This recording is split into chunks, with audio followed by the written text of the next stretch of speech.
Alcala. I teach 7th and 8th grade math. Today you're going to see the way that I have started grading tests.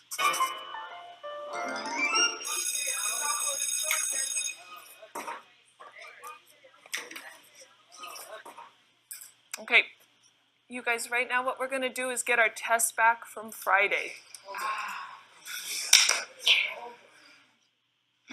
I've no longer put grades on tests, and my feedback is all in the form of highlighted mistakes. When is the retake for this test? Friday after school. How do you find out your grade? You go on PowerSchool tomorrow. It will be posted tomorrow. Here we go. For me, I really want every interaction I have with a kid to be a learning moment. What I was finding when I was handing back tests, the old way where I put a grade on it, is kids would look at their grade, decide whether they were good at math or not, and put the test away and never look at it again. I want you to look at this next one. By not putting a grade on the test, I feel like what I'm allowing them to do is kind of wrestle with the math that they produced for me first and think of the grade second.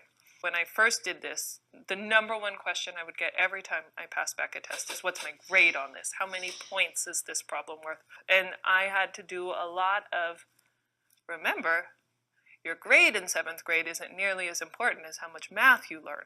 So that took a lot of reframing for them. And at this point, very few kids will ask me their grade, and most of the questions that I get are about the math.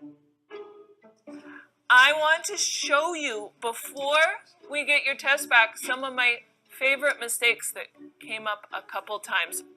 They could be from any of my classes. 4 times 2x minus 3 equals 28. I highlighted that 2x equals 7. Tell your group what is wrong with this.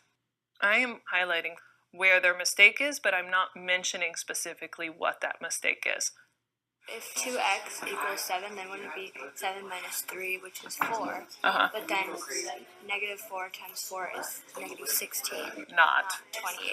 Beautiful. So it becomes part of the classwork of getting a test back to figure out why they made a mistake in this particular step. So I see that now when I give tests back, they're continuing to learn.